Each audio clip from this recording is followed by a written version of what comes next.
কাকরাবনের MLA প্রাক্তন মন্ত্রী সিপিআইএমের রতন ভৌমিকের ছেলে রূপায়ণ ভৌমিক আমাদের রাজ্যের বাহিরে গুজরাটে একটা 11 বছর বয়সী নাবালিকা মেয়েকে প্রতিনিয়ত তার বাড়িতে ডেকে নিয়ে যৌন নির্যাতন করত এবং তার কিছু গোপন ভিডিও তৈরি করত এবং সেই ভিডিওগুলো দেশের বাইরে বিক্রি করত। ইদানিংকালে আপনারা দেখেছেন যে ওকে গ্রেপ্তার করা হয়েছে এবং পরবর্তী সময়ে সে মেয়েটিকে প্রাণনাশের হুমকি দিয়েছিল, হত্যা করার পরিকল্পনা করেছিল। প্রশাসনের মাধ্যমে সে গ্রেপ্তার হয়েছে, যেটা আমাদের রাজ্যের জন্য একটা কলঙ্কজনক অধ্যায়।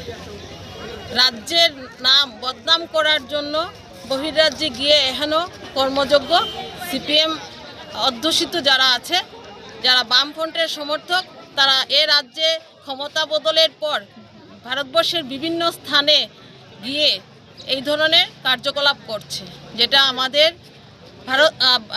ত্রিপুরা রাজ্যের মহিলারা এটা অত্যন্ত লজ্জাবোধ করছে এবং একটা নাবালিকা মেয়েকে এখনও আচরণ করার জন্য আমরা তার ধিক্কার এবং প্রতিবাদ জানিয়ে ত্রিপুরা রাজ্যের সমস্ত জেলায় সমস্ত মণ্ডল মহিলা মোর্চা এবং মহিলাদেরকে মেয়েদেরকে নিয়ে আমরা আজকে প্রতিবাদ র্যালি সংগঠিত করতে যাচ্ছি। অল্প সময়ের মধ্যে প্রতিবাদ র্যালি অনুষ্ঠিত হবে।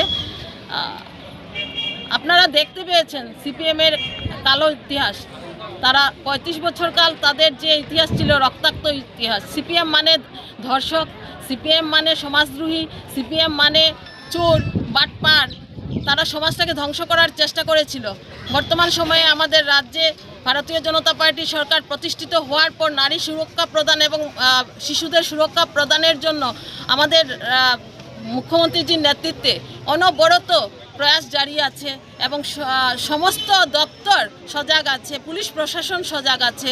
আপনারা সাংবাদিকদের মাধ্যমে বিভিন্ন জায়গায় যে ঘটনাগুলো ঘটছে তার জন্য আমাদের সরকার সেই আপনাদের মাধ্যমে যে খবরগুলো প্রকাশ হচ্ছে সেই খবরের সত্যতা যাচাই করে দোষীদেরকে শাস্তির দানের ব্যবস্থা করছেন। কিন্তু আজকের দিনে দাঁড়িয়ে আমরা সিপিএমের মন্ত্রী রতন ভৌমিকের ছেলে রূপায়ণ ভৌমিকের এহেন কার্যকলাপে আমরা ত্রিপুরাবাসী হিসেবে অত্যন্ত লজ্জিত, অত্যন্ত মর্মাহত।